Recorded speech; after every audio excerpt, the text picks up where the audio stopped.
রাগ আসার মতো যদি কথা কও তাহলে কি রাগ আসবো না? এটা কি সম্ভব? আমার শ্বশুর বাড়িতে আমার শাশুড়ি তার সৎ ছেলেরে খাবারের লগে বিষ দিত, সেই কথাটা মনে পড়ে গেল। সত্যের মৃত্যু নেই ৫৫ পর্ব। এবার মিমের খেলা শুরু। মিমের কাছে ধরা পড়ে গেল তার ভাইয়ের বউ। অনেকদিন ধরেই সে নিজের স্বামীকে নিয়ে আলাদা হয়ে যাওয়ার পরিকল্পনা করছিল। তার উদ্দেশ্য ছিল পরিবারের সবার থেকে দূরে গিয়ে স্বামীর সম্পদ একাই ভোগ করা। সে ধীরে ধীরে নিজের স্বামীর মাথায় বিভিন্ন কথা ঢুকিয়ে পরিবারের বিরুদ্ধে দাঁড় করানোর চেষ্টা করছিল। কিন্তু মিম অনেক আগেই বিষয়টা বুঝে গিয়েছিল। সে বুঝতে পারে তার ভাবি সংসার ভাঙার জন্য পরিকল্পনা করছে। তাই মিম সরাসরি ঝগড়া না করে বুদ্ধি খাটিয়ে একটি কৌশল বের করে। মিম তার ভাইকে বুঝিয়ে বলে, যে মানুষ পরিবার থেকে আলাদা করতে চায় সে কখনো পরিবারের ভালো চায় না। পাশাপাশি সে এমন কিছু প্রশ্ন করে যার উত্তর দিতে গিয়ে তার ভাবি নিজেই নিজের ফাঁদে আটকে যায়। তখন পরিবারের সবাই বুঝতে শুরু করে আসল ঘটনা কি। ভিডিওটি ভালো লাগলে অবশ্যই চ্যানেলটি সাবস্ক্রাইব করে পাশে থাকবেন। সালাউদ্দিন এবং আমেনাকে ডালিবাড়ি থেকে বের করে দেওয়ার জন্য নতুন ষড়যন্ত্র শুরু করেছে সালাউদ্দিনের সৎ মা।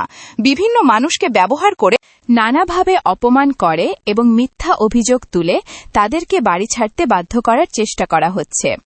আমেনার বিরুদ্ধে নতুন ফাঁদ পাতার জন্য এবার জহিরকে ব্যবহার করা হয়। হঠাৎ করেই জহির আমেনার ঘরে লুকিয়ে ঢুকে পড়ে। আমেনা তাকে দেখে ভয় পেয়ে যায় এবং বুঝতে পারে এর পিছনে বড় কোনো ষড়যন্ত্র রয়েছে।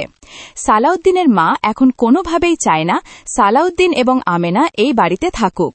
তাই একের পর এক নতুন পরিকল্পনা করে তাদের জীবন কঠিন করে তুলছে। সালাউদ্দিনের অবস্থাও খুব খারাপ হয়ে যায়।